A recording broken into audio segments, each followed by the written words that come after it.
arcade game reviews, they usually were on games that I only played at most 3 times before I played them fully on MAME. Now there was one arcade series that I played on a regular basis, and that was Metal Slug. And I remember playing it at an old restaurant called William's Ice House, where I played them on a very regular basis, almost once every couple of weeks. And today we're going to take a look at my favorite out of the entire series, Metal Slug 3. Before we get into Metal Slug 3 itself, we must first look at the system it was initially released on. It was first released for the Neo Geo MVS, or Multi-Video System, and that system was, without a doubt, the greatest arcade system ever released. Not only was the system itself extremely well made, the games that were released for it are the stuff of legends, because in addition to Metal Slug, you also had King of Fighters, Sonic Wings, and SNK vs. Capcom to only name a few. The system was first released in 1990 and was not discontinued until 2004. The main advantage of the MVS was the fact that, like with home consoles, it used cartridges, which meant you could have multiple games per Neo Geo and thus have more floor space. The Neo Geo has had considerable staying power. In fact, even 22 years hence, you can still find functioning machines in small arcades here and there. Now the Metal Slug series didn't just appear out of nowhere.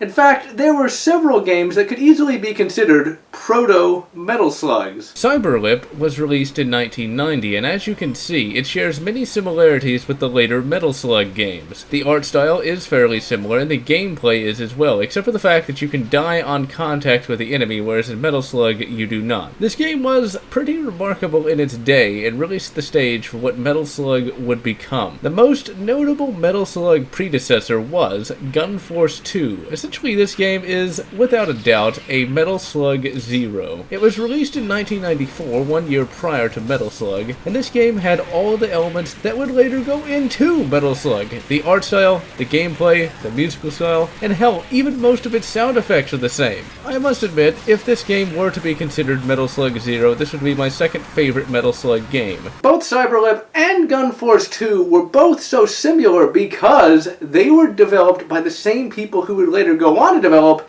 Metal Slug. Now, Metal Slug 1, 2, and X being a remake of 2, that was kind of weird, were good games. But in 2000, when Metal Slug 3 was released, we saw a game that refined all the elements present in the first 3 games.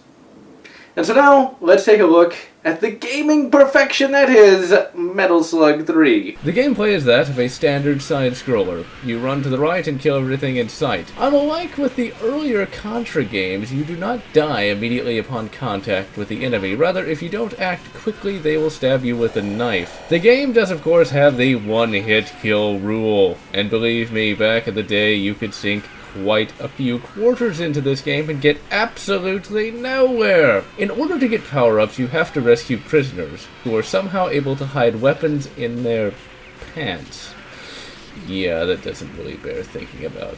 The prisoners are counted at the end of each level, and you get more points for recapturing them. However, when you die, your prisoner count resets to 0, meaning actually finishing a level with recaptured prisoners is really difficult. You have 4 characters to choose from: Marco Rossi, Tarma Roving, Fio Jeremy, and Eri Kasamoto. Despite these characters only having cosmetic differences, my personal favorite is Tarma Roving, mainly because he looks rather similar to Snake Plissken. Call me Snake. The graphics are absolutely excellent. Everything is bright and vibrant and exquisitely detailed. The game is also very well animated and everything looks very fluid. The sound is also really quite good, with all of the guns sounding really quite powerful, even down to the basic pistol. Now, one of the most iconic aspects of the game is the announcer guy who says, "Mission 1, start!" He also says the various weapon names as well, and I have no idea why he is even iconic at all. He's just saying Mission X Start, or Heavy Machine Gun, or Rocket Launcher. And yet, it somehow just livens up the experience immensely. And the music in the game is some of the best in the series. Quake 2 had one of the best soundtracks in the FPS genre, and Metal Slug 3 has one of the best soundtracks in the side-scroller genre. Just feast your ears on this. Mission 4, start!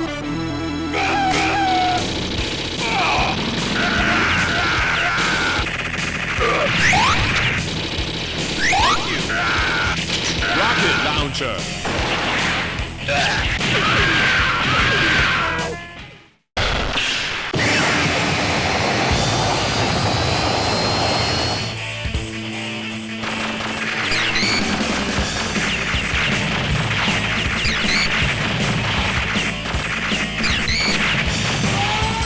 Heavy machine gun! The game really is running and gunning at its finest. Everything about this game is just fun. The atmosphere is fun, the enemies are extremely challenging, and when you do complete a level, you actually do feel a sense of accomplishment. The most common power-up you will find is the heavy machine gun. It does decent damage, and really is the jack-of-all-trades weapon. My personal favorite is the laser gun, for obvious reasons. It does high damage and just looks damn cool. There are also numerous quirky power-ups throughout the game, like the trained monkey that has dual Uzis and a cloud that can follow you around and zap enemies. The vehicles, or slugs as they are referred to in-game, are also quite good as well. You do have a few normal ones such as the helicopter and tank, but then you can get a machine gun armed ostrich that can be used to jump large gaps. The Metal Slug series is also fairly well known for its creative enemies and bosses, and the game cranks the creativity and awesomeness up to 12!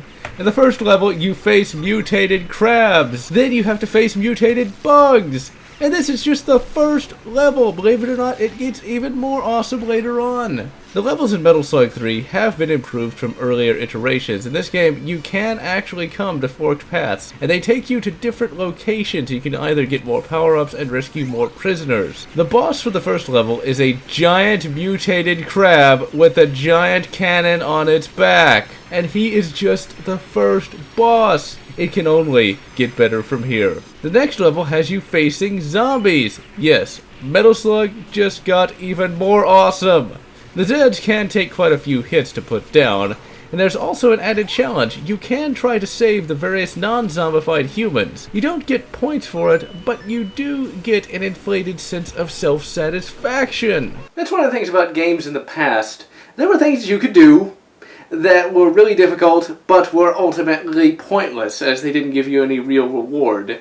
Nowadays, with trophies and achievements, you at least have some proof, but then you get into the issue of, did you actually do this difficult but pointless thing because you wanted to, or because you just wanted to unlock the achievement/trophy? If a zombie throws up on you, you turn into a zombie. You lose all of your weapons, sans the pistol, and you will move really, really slowly, which means you will die even faster. At the end of the zombie level, you fight Elder Tech aliens, who, like all the bosses, are really, really cheap. But they are only sub-bosses because the real boss is an alien thing that shoots tombstones at you. Mission 4 is probably the most annoying out of the entire game, because after you fight some mummies, yes, you fight mummies, you get trapped in a room with giant mobile plants, yes, you fight giant mobile plants, and you can't leave the room until you collect enough power cells that open this door. At this point, the game might as well just give you the option to insert $10 more and forgo this part of the game entirely, because it's gonna take a lot of tries to get enough power cells. The boss for this level is, at least, suitably epic. It's a giant dragon statue that shoots ghost dragons at you. You can see this as well as I can!